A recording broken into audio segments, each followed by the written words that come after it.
মুই লাগবে তো আপনার নাম? সৈমা সিং তঞ্চঙ্গা। এখন যে পোশাকটা পরে আছেন এটা হচ্ছে আপনাদের ঐতিহ্যবাহী পোশাক। জি, এমনিতে কাজ করি, কাজে না গেলে এমনিতে বাসায় এভাবে একটু ফ্রেশ করে থাকতে ইচ্ছে করে আর কি। আচ্ছা, কাজে যখন থাকেন তখন কাজের মধ্যে, হ্যাঁ কাজের আর যখন কাজে থাকেন না তখন এরকম সাজুগুজু করে থাকতে ভালোবাসেন।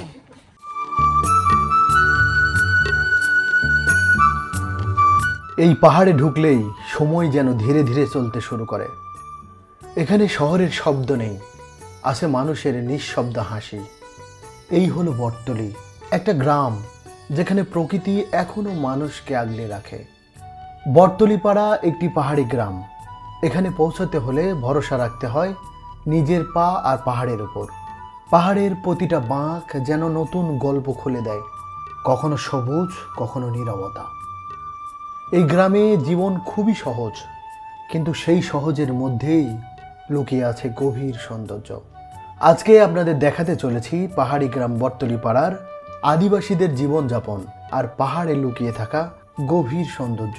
আজকে আমাকে গ্রাম ঘুরে দেখাবে শান্ত তঞ্চঙ্গা। শান্ত এ গ্রামেরই ছেলে।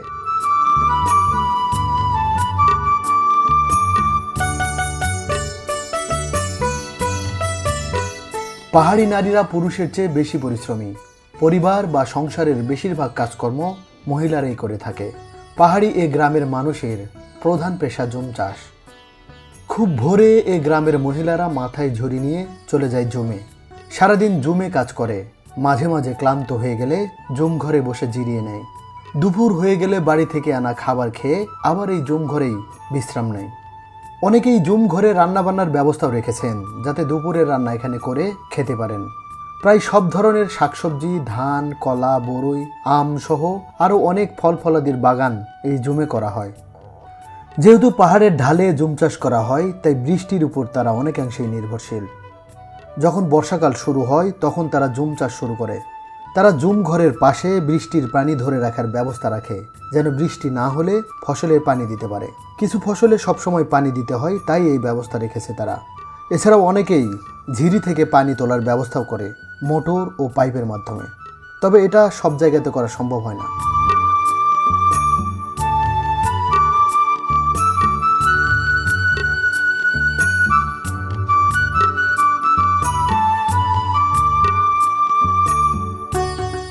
বর্ষাকাল শেষে যখন জুম চাষ করা যায় না, তখনও পাহাড়িদের জীবনযুদ্ধ থামে না। খুব ভোরে বের হয় কাঠ কাটতে। সারাদিন কাঠ কেটে আর পাহাড় থেকে সংগ্রহ করা শাকসবজি দিয়ে রান্নাবান্না করে খায়। এই শুষ্ক মৌসুমে তারা প্রচুর পরিমাণে কাঠ সংগ্রহ করে জমিয়ে রাখে। বর্ষাকালে যখন জুম চাষ শুরু হয় তখন কাঠ সংগ্রহ করা সম্ভব হয় না।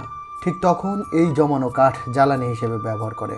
এই বটতলী গ্রামের আদিবাসীদের প্রধান খাবার জমে চাষ করা ধানের চালের ভাত। তারা আলো চালের ভাত খায়। আলো চাল মানে যে চাল সিদ্ধ করা হয় না। তারা ভাতের সাথে খায় সেদ্ধ সবজি, নাপ্পি দিয়ে রান্না করা সবজি। পাহাড়িরা প্রায় সব তরকারিতে নাপ্পি ব্যবহার করে। নাপ্পি হচ্ছে শুটকি মাছ দিয়ে তৈরি এক ধরনের খাবার। তারা বেশিরভাগ খায় সেদ্ধ সবজি, তবে যেসব তরকারি রান্না করে খায় সেগুলোতে প্রচুর পরিমাণে বাটা মরিচ ব্যবহার করে। পাহাড়িরা প্রচুর ঝাল খায়।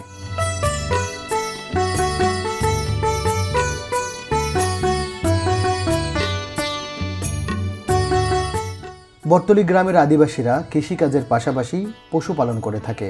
বিশেষ করে তারা শূকর পালন করে। বর্তমানে অনেকেই গরুও পালন করে থাকে।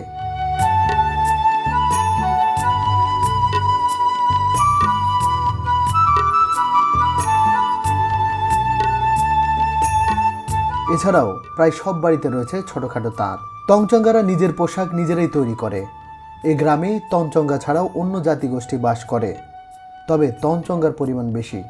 যেহেতু তারা নিজের পোশাক নিজেরাই তৈরি করে, সেহেতু প্রতিটি বাড়িতে হস্ত তাঁত শিল্প রয়েছে। তবে অনেকেই আবার বাণিজ্যিকভাবে কাপড় বুননের কাজ করে, তাই তাঁত শিল্পও তাদের একটা পেশা।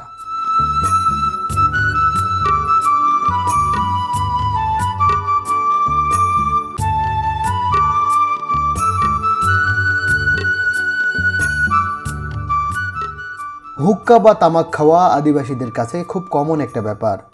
তবে বর্তমানে খুব কম খায় তারা। তারা সামাজিকভাবে অনেক সচেতন হয়েছে।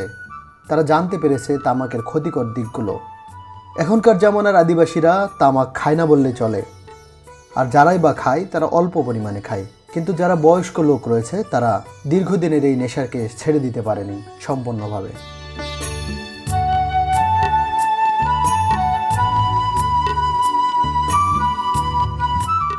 বটতলী গ্রাম বান্দরবান জেলার রোয়াংছড়ি উপজেলায় অবস্থিত।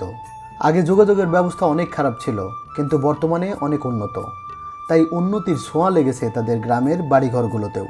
এই গ্রামে অনেক বাড়িঘর পাকা বা আধুনিক বিল্ডিং, তবে বেশিরভাগ বাড়ি সেমি পাকা। কিছু বাড়ির দেওয়ালের নিচের অংশ কনক্রিটের ঢালাই, উপরের অংশ বাঁশের তৈরি চাটাইয়ের বেড়া, উপরে টিনের চালা। এখনও কিছু বাড়ি রয়েছে যেগুলো আদি ঘরানার তৈরি, বাঁশ কাঠ দিয়ে তৈরি, ভূমি থেকে একটু উপরে এবং উপরে টিনের চালা। তবে সব বাড়িগুলো পরিষ্কার পরিচ্ছন্ন ও সুন্দর করে সাজানো। বাড়ির ভেতরটা ফুলের বাগান, সামনে দেশি মুরগি পালন করছে আর মুরগিগুলো উঠোনে চড়ে বেড়াচ্ছে, দেখতে খুবই সুন্দর লাগছে।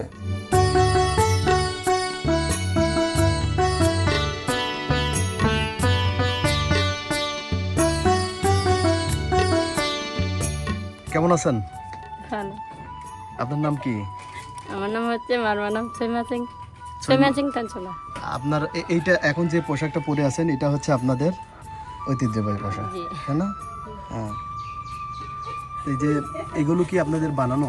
এই যে এটা আমাদের বানানো না, এটা কেনা। আমাদের বানানোটা হচ্ছে আর এক ধরনের। আরেক ধরনের। মাথায় একটা ফুল দিয়েছেন দেখি, এই সাইডটা ফুলটা, ফুল তো এখান থেকে তুলে দিয়েছেন। তা আপনারা এমনিতেই সাজুগুজু করতে পছন্দ করেন, তাই না?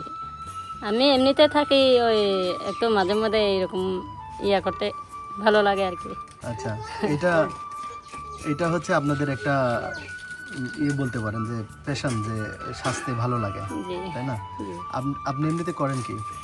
এমনিতে কাজ করি, কাজে না গেলে এমনিতে বাসায় এভাবে একটু ফ্রেশ করে থাকতে ইচ্ছে করে আর কি। আচ্ছা, কাজে যখন থাকেন তখন কাজের মধ্যে, হ্যাঁ, কাজের মধ্যে। আর যখন কাজে থাকেন না তখন এরকম সাজুগুজু করে থাকতে ভালোবাসেন।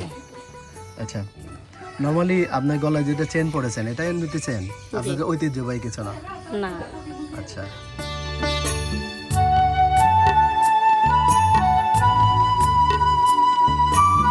আধুনিকতার ছোঁয়া লেগেছে এই পাহাড়ি বটতলী গ্রামে। আগের মতো নিরক্ষরতা আর নেই। এই গ্রামে পড়ালেখা করার মতো বেশ কিছু স্কুল ও কলেজ স্থাপিত হয়েছে। এই গ্রামে রয়েছে একটা সরকারি প্রাথমিক বিদ্যালয় যার নাম ভাঙামোড়া সরকারি প্রাথমিক বিদ্যালয়। এখানে 1 থেকে ক্লাস 5 পর্যন্ত পড়ালেখা হয়। এই গ্রামে রয়েছে আরেকটি নিম্ন মাধ্যমিক বিদ্যালয় যার নাম ব্যাখ্যাম নিম্ন মাধ্যমিক বিদ্যালয়।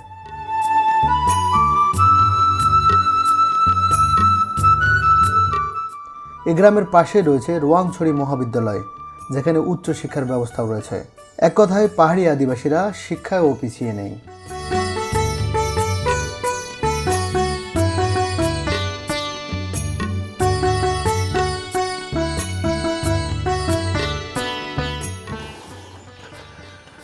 এটাকে বলা হচ্ছে শান্তি হোম। এর উপরটা হচ্ছে শান্তি মিশনারি টাইপের, আসলে সরাসরি মিশনারি না, ওই ধরনের কিছু একটা। এটা একদম রোয়াংছড়ি কলেজের সামনেই। রোয়াংছড়ি কলেজে প্রবেশের আগেই ডান দিকে এই জায়গাটি। দাদা, একটা জিনিস আমি খেয়াল করে দেখলাম যে হচ্ছে আপনাদের যে বটতলী গ্রামটা, বটতলী থেকে সামান্য একটু পরে এসে আবার দেখতেছি আমতলী।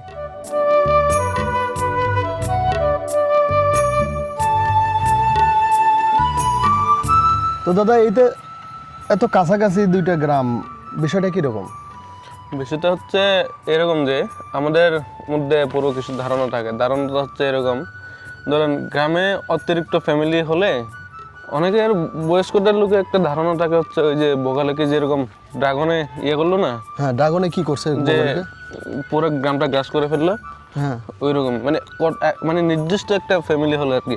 আর এখন আবার ওইটা মনে করতেছে না বর্তমান সিজনে। ধরেন বর্তমান জেনারেশন সবাই ভাবে যে হচ্ছে না, ওই যে ধরেন একটা গ্রাম হওয়া মানে একটা কারবারি হচ্ছে, একটা কারবারি। যত ছোট ছোট গ্রাম হবে ততই কন্ট্রোল করা সম্ভব আমাদের।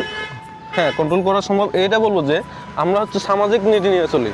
হ্যাঁ, আমাদের মেন ইয়ে হচ্ছে সামাজিক। আমরা সামাজিক, ধরেন আমাদের মধ্যে গ্রামের মধ্যে কোনো সমস্যা হলে আমরা প্রশাসনিকভাবে যাই না, আমরা চেষ্টা করি আমরা নিজেরাই সমাধান করা।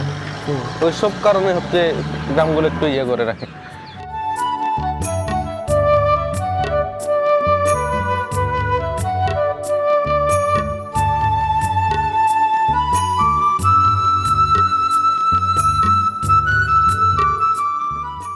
এই বটতলী গ্রামের মাঝেই রয়েছে একটি বাজার। এখানে কাঁচা বাজার সহ বেশ কিছু পণ্য পাওয়া যায়। পিছনে আধুনিক সুযোগ সুবিধাতেও এই গ্রামটি।